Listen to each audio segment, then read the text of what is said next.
I'm on North Michigan Avenue here in Chicago. They call it the Magnificent Mile, but me, I call it the Mad Mile. Why? Because this is where the offices of the world's biggest advertising agencies were located. This is where the mad women and men of Chicago made their magic, where they created ads and commercials for the best-known brands on the planet. But in 1960, in the early days of the Civil Rights Movement, there were no black folks creating ads and commercials in any of these ad agencies. None. Nada. Zip. That's right. They didn't hire them. They didn't hire us. Back then, we had no hand in creating advertising in newspapers, magazines, or that ran on ABC, NBC, or CBS, the big three channels. But then we changed the channels. Honey, would you please get up and change the f***ing channel?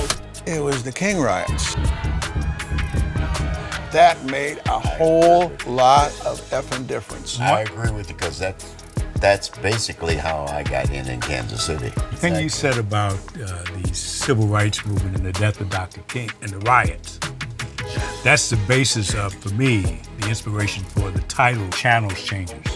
Return with me now to those thrilling days of yesteryear. 1968, to be exact.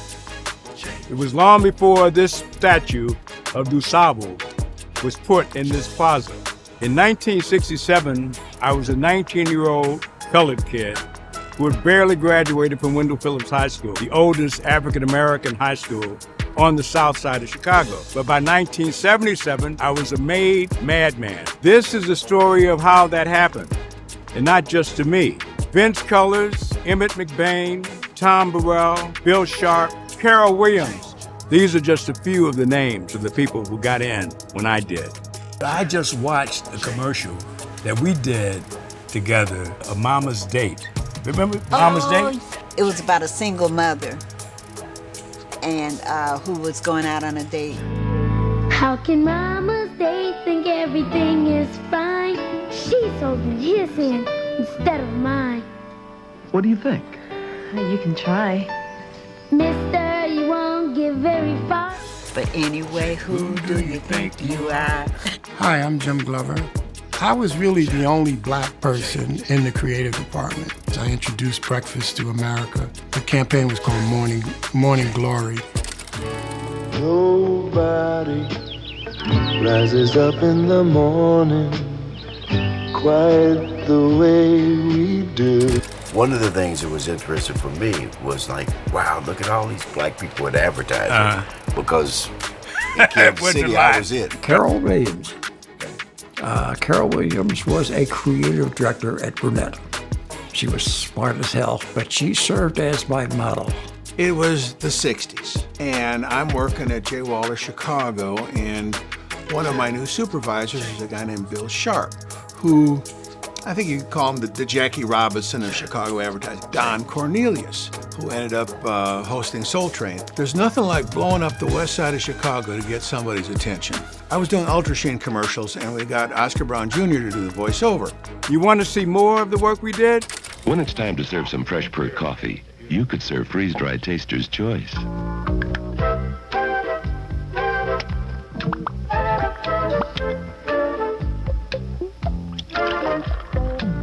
Come on down and take a break at McDonald's. Hamburger helper helped her. Hey, that was great, man. Give me 5. Would you settle for 4?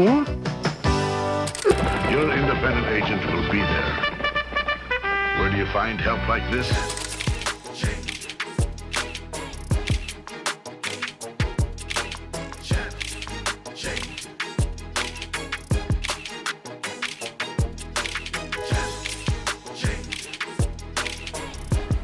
So this history is a history that is full.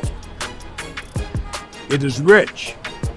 And I think that the Chicago style of advertising is something that the world recognizes as something unique. We gave it a flavor that nobody else had. Not New York, not Europe. Nobody had the Chicago style.